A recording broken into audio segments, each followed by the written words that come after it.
Bonsoir Catherine. Bonsoir On Colombine. s'intéresse ce soir à un nouveau canton dans l'Eure, ce soir celui des Andelys.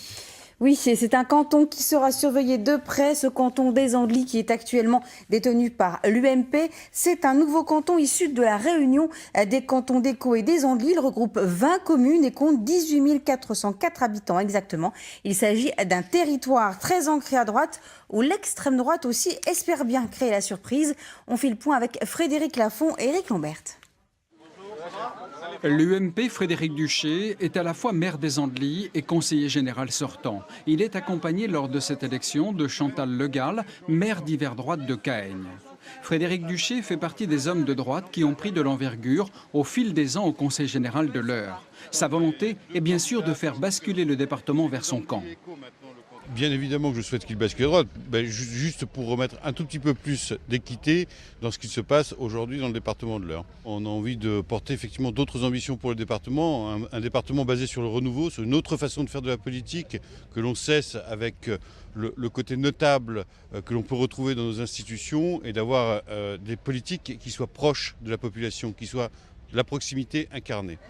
Mais dans un canton très ancré à droite, Frédéric Duché aura un adversaire de taille, le Front National. Le Front National est une crainte pour mon canton. Je crains que le Front National ne soit devant moi à l'issue du premier tour, oui, bien sûr. Les candidats du Front National ne le contredisent pas. Marie-Angèle Audic et Christophe Delacour, tous les deux conseillers municipaux aux Andelys, affichent leurs ambitions. Effectivement, pour rien nous cacher, nous visons la victoire, quoi. Nous sommes présents sur le terrain déjà depuis une bonne semaine. Nous arpentons toutes les campagnes. Aucun village ne sera oublié. Les deux frontistes entendent bien sûr surfer sur la vague bleu marine pour obtenir leur place au conseil départemental. Ils sont confiants. Le FN était arrivé au second tour en 2011 avec près de 26% des voix en éliminant le PS. Beaucoup de gens ont tendance maintenant à se tourner vers nous. Beaucoup de gens nous reconnaissent et beaucoup de gens nous appellent. Aussi bien au téléphone, nous envoient des mails pour différents problèmes. Et c'est nouveau pour nous, quoi. Je veux dire, nous, on est sur la scène politique vraiment depuis mars 2014 aux Andelys et on en reçoit énormément de sollicitations. Donc c'est bon signe pour nous et en même temps, nous, ça nous conforte dans notre vision politique, c'est-à-dire d'aller vers les gens. Martine Seguela, conseillère municipale des Andelys, est la seule dans le département à être parvenue à composer un binôme avec un écologiste, Daniel Mousset, adjoint au maire de Tourny. Dans ce canton, la gauche aura beaucoup de mal à se faire une place au soleil. Pour Martine Seguela, le bilan de la gauche est bon et elle le défend. Je pense que la majorité départementale a fait beaucoup depuis 2001 pour que les Eurroises et les Eurrois puissent être à la fois protégés, être à la fois soutenus et être à la fois aussi aidés dans la recherche d'emploi. L'action qui a été menée par exemple concernant MREAL, c'est quelque chose qui a été assez innovant. Donc je pense que plein de choses ont été faites et on ne peut pas citer ici toutes les actions de la majorité départementale, mais plein de choses ont été faites. Et je pense que sincèrement notre candidature avec Europe Écologie Les Verts, c'est un vrai duo d'avenir pour ce département. Voilà. Dans ce canton des Andelys, le Parti socialiste sera-t-il présent au second tour? L'UMP s'imposera-t-il comme en 2011?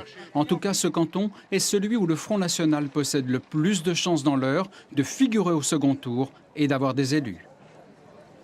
Mais au total, 4 binômes se présentent sur ce canton. Alors, on n'oublie pas non plus les candidatures de Martine Degrise et Alexandre Panier pour le Front de gauche. Alors Catherine, des élections départementales, nouvelle formule qui induisent des changements pour les électeurs. Les bureaux de vote aussi ont changé.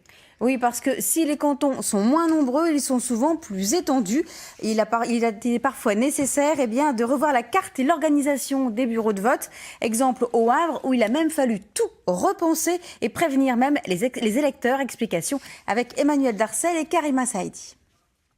Le découpage électoral oblige, les nouveaux cantons sont moins nombreux et ne recouvrent pas forcément le même espace géographique. Dans l'agglomération havraise, ils passent de 9 à 6. Conséquence au Havre, la municipalité a revu le nombre et l'implantation des bureaux de vote, comme ici au Paul Molière dans les quartiers sud, où les électeurs pourront désormais venir voter.